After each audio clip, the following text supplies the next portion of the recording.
So hi guys, welcome back to my YouTube videos. तो इस video में दोस्तों डिस्कस करने वाले हैं यहाँ पर कुछ इंपॉर्टेंट कंपनीज को और उनसे रिलेटेड कुछ इंपॉर्टेंट अपडेट्स हैं जिसकी बात करेंगे इस वीडियो में। तो चलिए दोस्तों वीडियो की शुरुआत करते हैं। सबसे पहली कंपनी की बात करते हैं। पहली कंपनी का नाम है एवेन्यू सुपरमार्ट यानी कि डी मार्ट। बट इसको डिस्कस करने से पहले दोस्तों, अगर आपने अभी तक चैनल को सब्सक्राइब नहीं किया है तो चैनल को सब्सक्राइब करके बेल आइकन को प्रेस कर लो और टेलीग्राम चैनल को भी ज्वाइन कर लो, जिसका लिंक आपको डिस्क्रिप्शन में देखने को मिल जाएगा। और दोस्तों एक डिस्क्लेमर भी है, जो भी कंपनी से रिलेटेड न्यूज़ एंड अपडेट्स हम लोग कवर करेंगे वो सारी न्यूज़ एंड अपडेट्स सिर्फ और सिर्फ एजुकेशन पर्पस के लिए, सीखने के लिए, तो इसको किसी भी तरह का इन्वेस्टमेंट एडवाइस मत समझना। आप खुद से रिसर्च और एनालिसिस भी कर सकते हैं। तो चलिए अब वीडियो की शुरुआत करते हैं। सबसे पहले बात करते हैं एवेन्यू सुपरमार्ट से रिलेटेड कुछ इंपॉर्टेंट न्यूज़ एंड अपडेट्स के बारे में। सो दोस्तों अगर हम बात करें एवेन्यू सुपरमार्ट के बारे में, तो आज के दिन ये कंपनी आपको काफ़ी ज़्यादा फोकस में रहती हुई देखने को मिली थी, क्योंकि कंपनी में हुआ था काफ़ी अच्छा खासा गिरावट।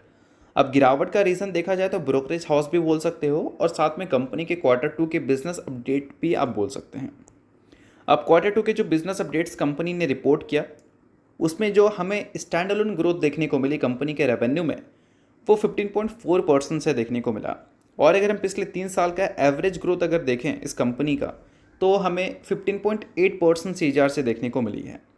तो अगर एवरेज से कंपनी ने कम ग्रोथ रिपोर्ट किया है इस Q2 में, तो उस चीज़ को मार्केट ने हाईलाइट किया। बट ऐसा नहीं कि कंपनी के रेवेन्यू हमें डिसअपॉइंटिंग दिखे हैं। 16,218 करोड़ का रेवेन्यू कंपनी ने रिपोर्ट किया है, जो कि अब तक का बेस्ट रेवेन्यू है कंपनी का किसी भी एक क्वार्टर में। तो रेवेन्यू खराब नहीं है, बट बोल सकते हैं जिस पेस पे कंपनी ग्रो कर रही थी पिछले 3 सालों से, उस पेस पे ग्रो नहीं कर पाई है इस Q2 में। और बोल सकते हैं ये एक रीज़न हाईलाइट किया है मार्केट ने, और इसी वजह से बोल सकते हैं ब्रोकरेज हाउस ने और मार्केट ने इस कंपनी को तोड़ा है। अगर दोस्तों बात करें नंबर्स के बारे में, तो कंपनी के रेवेन्यू तो चलो फिर भी अच्छी तरह से ग्रो करते हुए दिखते हैं। पिछले 3 साल के CAGR देख लो या फिर पिछले 1 साल की बात करें। बट जब हम बात करते हैं कंपनी के प्रॉफिट ग्रोथ के बारे में, तो प्रॉफिट ग्रोथ तो पिछले 1 साल में हमें सिंगल डिजिट से ही ग्रो होती हुई दिखी है। और इस चीज़ को हाईलाइट करने की बहुत ज़्यादा ज़रूरत है। सिर्फ रेवेन्यू को नहीं, प्रॉफिट को भी इंपॉर्टेंट मानना पड़ेगा मार्केट को। क्योंकि दोस्तों अगर हम बात करें इस कंपनी के मार्जिन्स के बारे में, तो सिंगल डिजिट मार्जिन में कंपनी ऑपरेट करती है। डबल डिजिट कंपनी का हुआ करता था। आई थिंक 2020 के आसपास कंपनी ने एक दो बार 10% की ऑपरेटिंग प्रॉफिट मार्जिन रिपोर्ट की है। बट उसके बाद लगातार कंपनी के जो नंबर्स हमें देखने को मिले हैं, वो ड्यू टू इन्फ्लेशन मार्जिन हमें श्रिंक होती हुई दिखी है। और अभी पिछले कुछ सालों से तो 8% की मार्जिन पे ही कंपनी ऑपरेट कर रही है।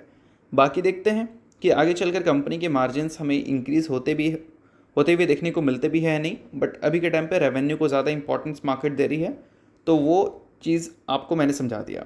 बाकी क्या रीज़न की वजह से कंपनी में गिरावट हुई थी वो भी आपको पता चल गया। बाकी कोई रिकमेंडेशन नहीं है, सभी चीज़ें सिर्फ और सिर्फ एजुकेशन पर्पज़ के लिए थी।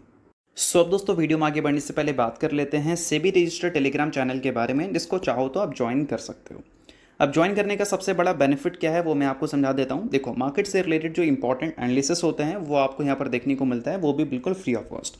उसके अलावा काफ़ी सारी कंपनी के चार्ट्स आपको देखने को मिलते हैं रेगुलर बेसिस पे, जो कि यूट्यूब पे तो अब आपको देखने को मिलेगा नहीं। तो वो सारी चीज़ें आपको टेलीग्राम में ही अपडेटेड देखने को मिल जाती हैं।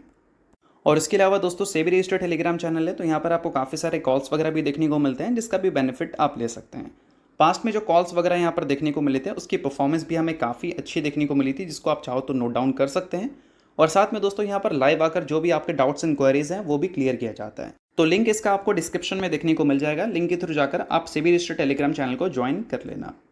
तो चलिए दोस्तों बात करते हैं अगली कंपनी के बारे में। सो अगली कंपनी का नाम है रिलायंस इंडस्ट्रीज लिमिटेड। सो दोस्तों रिलायंस इंडस्ट्रीज की बात करें तो आज के दिन रिलायंस इंडस्ट्रीज से रिलेटेड कुछ इंपॉर्टेंट डेटा रिपोर्ट्स हो रहे हैं। और वो डेटा सिर्फ बोल सकते हैं रिलायंस से रिलेटेड ही नहीं है, और भी कंपनी से रिलेटेड है, जिसमें ये बताया गया है कि Q2 के जो अर्निंग्स अब हमें कुछ दिनों बाद देखने को मिलेंगे सभी कंपनीज़ के, तो उसमें से कुछ कंपनीज़ ऐसी हैं जो कि निफ्टी के Q2 के अर्निंग्स को ऊपर ले जा सकती है, और कुछ कंपनी ऐसी हैं जो कि नीचे ले जा सकती हैं, जिसमें टाटा मोटर जैसी कंपनीज़ का नाम हाईलाइट किया गया है। एक्सिस बैंक जैसे बैंक का भी नाम आपको हाईलाइट देखने को मिलेगा। तो सबसे पहले बात कर लेते हैं रिलायंस के बारे में कि रिलायंस को लेकर मार्केट की एक्सपेक्टेशंस क्या है।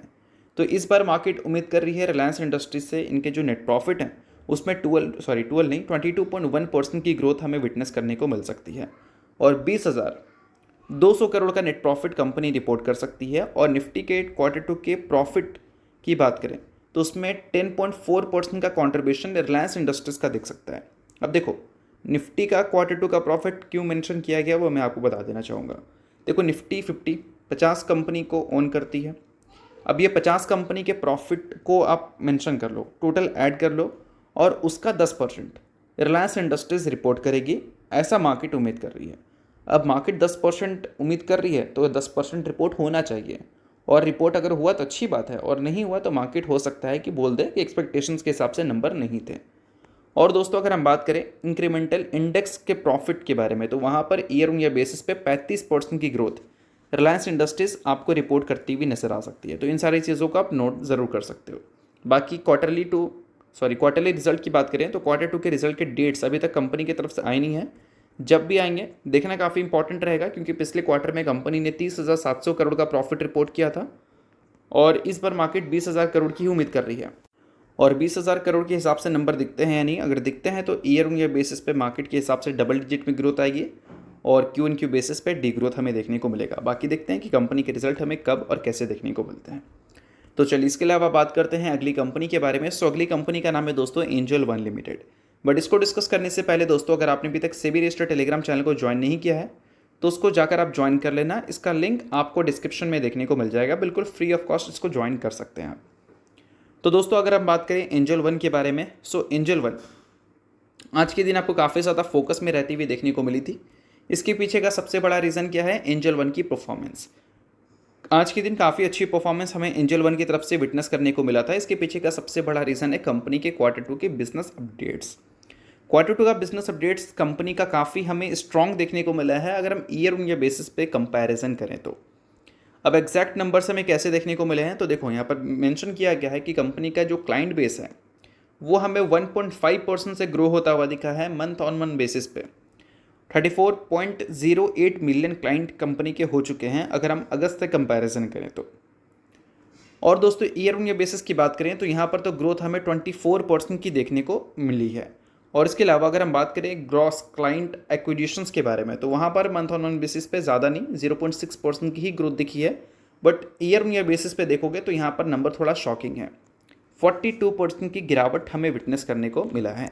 और अगर हम बात करें नंबर ऑफ ऑर्डर्स के बारे में, तो इस बार तो हमें अगस्त के महीने के मुकाबले देखोगे तो 16.1% की ग्रोथ देखने को मिली है, और ईयर ऑन ईयर बेसिस पे यहाँ पर भी डिसअपॉइंटिंग नंबर हमें विटनेस करने को मिला है। अगर हम बात करें एवरेज डेली टर्नओवर के बारे में, एवरेज डेली ऑर्डर्स के बारे में, तो यहाँ पर नंबर अभी के टाइम पे 5.8 मिलियन कंपनी ने रिपोर्ट किया है, जो कि अगस्त के महीने में 5.78 मिलियन थे, यानी कि अगस्त के महीने के मुकाबले इस बार ज़्यादा ऑर्डर्स रिसीव हुआ है। But year on year basis पे देखोगे तो ये भी नंबर आपको 22.3% से डाउन ही देखने को मिलेंगे। और एवरेज डेली टर्नओवर की बात करें तो वो भी मंथ ऑन मंथ बेसिस पे 5.1% से ग्रो किया है। Average daily turnover in the F&O space हमें ग्रो करता हुआ दिखा है 4.9% से। और एवरेज डेली टर्नओवर की अगर हम बात करें लास्ट ईयर की कंपैरिजन में तो 0.5% से गिरा है, और F&O में देखोगे तो 1% से गिरा है। तो अल्टीमेटली नंबर्स तो मुझे बहुत ज़्यादा कमाल के तो देखने को मिले नहीं हैं, बट मार्केट ने इसको स्ट्रॉन्ग बोला है। हो सकता है कि मार्केट उम्मीद कर रही है कि ईयर ऑन ईयर बेसिस पे तो ग्रोथ विटनेस करना थोड़ा सा मुश्किल ही है, बट ये डेटा जो है वो क्यू एन क्यू बेसिस पे कंपनी के अच्छे हो सकते हैं। मंथ ऑन मंथ बेसिस का तो मेंशन किया गया है, बट पिछला मंथ जो है वो Q2 का ही पार्ट है। तो अगर Q2 का नंबर ये कंप्लीट मान लो अच्छा कंपनी रिपोर्ट की है एज़ कम्पेयर टू Q1, तो उस केस में बोल सकते हैं कि Q2 के अर्निंग्स मार्केट के हिसाब से क्यू एन क्यू बेसिस पे अच्छे आने की पॉसिबिलिटीज़ है। बाकी देखते हैं कि आगे चल कर रिजल्ट हमें कैसे देखने को मिलेंगे। अभी के टाइम पे जो डेटा है वो मैंने आपको समझा दिया, बाकी इसको रिकमेंडेशन आप मत समझना। अब इसके अलावा बात करते हैं अगली कंपनी के बारे में, जिसका नाम है दोस्तों, नाम मैं आपको सबसे पहले बता देता हूँ। तो नाम दोस्तों अगर हम बात करें कंपनी की तो नाम है डीकोर स्टूडियोज़ लिमिटेड। और इस कंपनी ने रिसेंटली 1:1 की रेशियो में बोनस की अनाउंसमेंट की है। सो अगर आप इस कंपनी के शेयर होल्डर हैं तो आप इस न्यूज़ को नोट कर सकते हैं। बाकी शेयर होल्डर अगर आप नहीं हैं तो आप इग्नोर कर सकते हैं। न्यूज़ थी इस वजह से मैंने बता दिया, बाकी ये कोई रिकमेंडेशन नहीं है। तो चलिए दोस्तों ये वीडियो यहीं तक था। आप करता हूँ वीडियो आपको अच्छा लगा, वीडियो चला लाइक कीजिए, परिवार सब्सक्राइब कीजिए। वीडियो के लिए बहुत बहुत शुक्रिया।